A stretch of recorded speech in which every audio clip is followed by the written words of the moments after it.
So last sparring of the camp, got a lot of good rounds in with like shorter wrestlers who have really good hands as well that can mix it up and give me nice looks. I feel sharp, feel very sharp. Like all the stuff that I've been working on with Brogan and Coach Mike on the pads as well has been it. Funnily enough, it actually works. Like I get to use it in sparring. Probably some of the harder rounds that I've had in the camp are with the UFC 305 boys, like Izzy, getting in there, training with Izzy. We're both peaking at the same time, so it's just like missiles flying at each other's head when we're striking. There's not much room for error. Sparring with Brody as well, like good rounds with Brody. He knows the look to give me now. Like he's turned into Torres Finney quite well. He's taken on his own like version of Torres Finney, which is nice. The protocols for fight camp has changed slightly.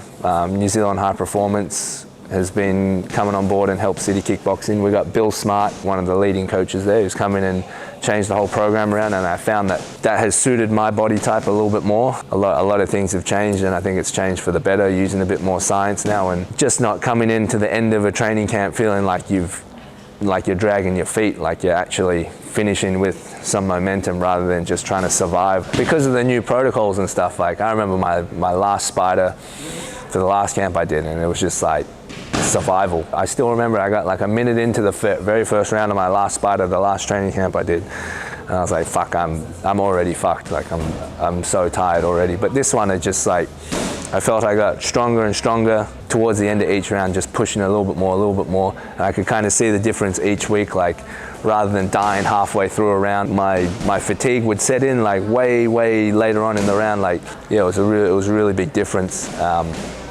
But also like this last spyda, because we did it the same time as the Perth boys. It's 8 a.m. in the morning, 6 degrees. There was like 30 people here watching, music was pumping, it's good energy, and so we just, doesn't matter if it's cold or if it's early, we just fucking get in there and do it.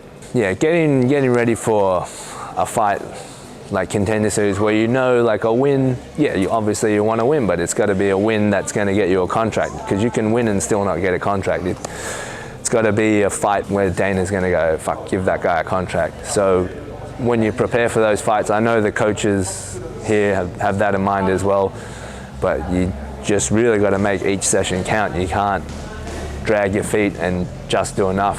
You got to go out there, you got to be explosive. That's how you knock people out. You have explosive power.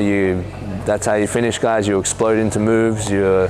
When you're tired and you're down, it's not enough just to hold them against the fence. You got to keep striking, keep punching, keep elbowing, whatever it is. You got to do what you can to get the finish. So it's played a huge role in how I approach the camp for sure. I'm on week 2 of Contender Series. I can't exactly say when Aaron and Navajo are on, but they're both separate weeks. So we're all 3 of us are on 3 different weeks. I also have another Australian who's on the card with me, Cody Haddon from Perth. So he's on the same week I am.